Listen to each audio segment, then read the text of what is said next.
حضرت علی رضی اللہ تعالیٰ عنہ کا سب سے مشکل فیصلہ۔ ایک عورت حضرت علی رضی اللہ تعالیٰ عنہ کی خدمت میں حاضر ہوئی جس نے ایک ہی ہفتے میں 3 مردوں سے بار بار ہم بستری کی۔ عورت کو حمل کے بعد بچہ پیدا ہوا۔ اب تینوں مرد بھی حضرت علی رضی اللہ تعالیٰ عنہ کے پاس حاضر ہوئے اور تینوں نے ہی پیدا ہونے والے بچے کا باپ ہونے کا دعویٰ کر دیا۔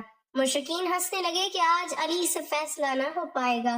بسم اللہ الرحمن الرحیم۔ شیر خدا حضرت سیدنا علی المرتضیٰ رضی اللہ تعالیٰ عنہ کی ذہانت اور انصاف پر مبنی فیصلے پورے عرب میں مشہور تھے، اسی لیے مسلمانوں کے علاوہ دیگر مذاہب کے لوگ بھی اپنے تزکیہ طلب مسائل کے حل کے لیے حضرت علی رضی اللہ تعالیٰ عنہ سے رجوع کیا کرتے تھے۔ آپ رضی اللہ تعالیٰ عنہ اپنے علم و فراست سے جب کوئی فیصلہ سناتے تو لوگ اس فیصلے کو دل سے قبول کر لیتے، کیونکہ آپ رضی اللہ تعالیٰ عنہ ہمیشہ عدل و انصاف کے تقاضوں کے مطابق فیصلے کرتے تھے۔ اس دور میں آپ رضی اللہ تعالیٰ عنہ نے علم ریاضی کے حوالے سے ایسے تاریخی فیصلے کیے کہ بڑے بڑے ریاضی دان ان فیصلوں پر حیرت کا اظہار کرتے تھے۔ ایک مرتبہ 3 آدمیوں میں 17 اونٹوں کی تقسیم پر جھگڑا ہو گیا۔ وہ انصاف پر مبنی فیصلہ کروانے کے لیے حضرت علی رضی اللہ تعالیٰ عنہ کی خدمت میں حاضر ہوئے اور اپنا مسئلہ بیان کرتے ہوئے کہا کہ ہمارے پاس 17 اونٹ ہیں، جس میں سے ایک کا حصہ کل اونٹوں کا آدھا، جبکہ دوسرے کا حصہ تہائی اور تیسرے کا کل اونٹوں کا 9واں حصہ بنتا ہے۔ اگر اونٹوں کو ذبح کر کے تقسیم کیا گیا تو کوئی فائدہ نہیں ہوگا، اس لیے آپ رضی اللہ تعالیٰ عنہ کوئی ایسی تدبیر بتا دیں کہ اونٹ ذبح کیے بغیر ہمارے درمیان تقسیم ہو جائے اور ہمارا آپس کا جھگڑا ختم ہو جائے۔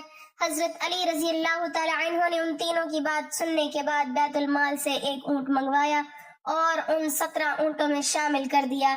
ان اونٹوں کی کل تعداد 18 ہو گئی تھی۔ آپ رضی اللہ تعالیٰ عنہ نے بتائے گئے حصوں کے مطابق اونٹوں کی تقسیم شروع کر دی۔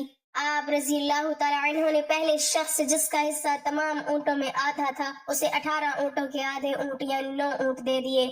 اس کے بعد آپ رضی اللہ تعالیٰ عنہ نے دوسرے شخص جس کا حصہ تہائی بنتا تھا اسے 18 اونٹوں کا تہائی یعنی 6 اونٹ دے دیے، اور پھر آخر میں آپ رضی اللہ تعالیٰ عنہ نے تیسرے شخص جس کا حصہ کل اونٹوں میں سے 9واں بنتا تھا اسے 18 اونٹوں کا 9واں حصہ یعنی 2 اونٹ دے دیے۔ اس طرح آپ رضی اللہ تعالیٰ عنہ اپنی ذہانت اور دانش مندی سے تینوں آدمیوں میں بالترتیب پہلے کو 9، دوسرے کو 6 اور تیسرے کو 2 اونٹ جن کا کل 17 بنتا ہے بغیر کاٹے تقسیم کر دیے، جبکہ ایک اونٹ جو بیت المال سے منگوایا گیا تھا اسے واپس بیت المال بھجوا دیا گیا۔ حضرت علی رضی اللہ تعالیٰ عنہ کے عدل و انصاف کا ایک اور دلچسپ واقعہ بہت مشہور ہے۔ 2 شخص سفر پر نکلے ہوئے تھے، کھانا کھانے کے لیے کسی جگہ پر اکٹھے بیٹھ گئے۔ ایک کے پاس 5 روٹیاں اور دوسرے کے پاس 3 روٹیاں تھی۔ اسی دوران وہاں سے ایک تیسرے شخص کا گزر ہوا۔ دونوں نے اس تیسرے شخص کو اپنے ساتھ بٹھا لیا اور مل کر روٹیاں کھانے لگے۔ کھانے کے بعد تیسرا شخص وہاں سے جاتے ہوئے دونوں کو روٹی کی قیمت کے طور پر 8 درہم دے گیا۔ اب ان دونوں میں 8 درہم کی تقسیم پر جھگڑا شروع ہو گیا۔ جس کے پاس 5 روٹیاں تھی اس کا کہنا تھا کہ روٹی کے حساب سے اس کے 5 درہم اور دوسرے کے 3 درہم بنتے ہیں، جبکہ دوسرا جس کے پاس 3 روٹیاں تھی وہ 8 درہم برابر تقسیم کرنے پر بضد تھا۔ آخرکار دونوں یہ معاملہ لے کر حضرت علی رضی اللہ تعالیٰ عنہ کی خدمت میں حاضر ہو گئے۔ آپ رضی اللہ تعالیٰ عنہ نے ساری بات سننے کے بعد 3 روٹی رکھنے والے شخص سے فرمایا، تمہارا ساتھی جو تمہیں دے رہا ہے اسے قبول کر لو، کیونکہ انصاف کے مطابق تمہارے حصے میں صرف 1 درہم آتا ہے۔ یہ سن کر وہ شخص حیران ہو گیا اور عرض کیا، آپ رضی اللہ تعالیٰ عنہ سمجھا دیں کہ کیسے میرا حق صرف 1 درہم بنتا ہے۔ آپ رضی اللہ تعالیٰ عنہ نے فرمایا کہ روٹیوں کی کل تعداد 8 تھی اور کھانے والے تم 3 آدمی تھے۔ اگر ایک روٹی کے 3 ٹکڑے کیے جائیں تو 8 روٹیوں کے کل 24 ٹکڑے بنتے ہیں، جو تینوں میں برابر تقسیم کریں تو ہر ایک کے حصے میں 8 روٹی کے ٹکڑے آتے ہیں۔ تم نے اپنی 3 روٹیوں کے 9 ٹکڑوں میں سے 8 ٹکڑے کھائی اور باقی 1 ٹکڑا بچا، جبکہ تمہارے ساتھی نے اپنی 5 روٹیوں کے 15 ٹکڑوں میں سے 8 ٹکڑے کھائے تو باقی 7 ٹکڑے بچے۔ اس طرح تیسرے شخص نے تمہاری روٹیوں میں سے 1 ٹکڑا کھایا اور تمہارے ساتھی کی روٹیوں میں سے 7 ٹکڑے کھائے، لہٰذا انصاف کے مطابق تمہارا 1 درہم اور تمہارے ساتھی کے 7 درہم بنتے ہیں۔ اس منصفانہ تقسیم پر دونوں متفق ہو گئے اور 5 روٹی والے نے 7 درہم اور 3 روٹی والے نے 1 درہم لے لیا۔ آپ کے بارے میں عام روایت ہے کہ آپ نے 13 سال کی عمر میں اسلام قبول کیا۔ حضرت علی رضی اللہ تعالیٰ عنہ کی امتیازی صفات اور خدمات کی بنا پر رسول کریم صلی اللہ علیہ وسلم ان کی بہت عزت کرتے تھے اور اپنے قول اور فعل سے ان کی خوبیوں کو ظاہر کرتے رہتے تھے۔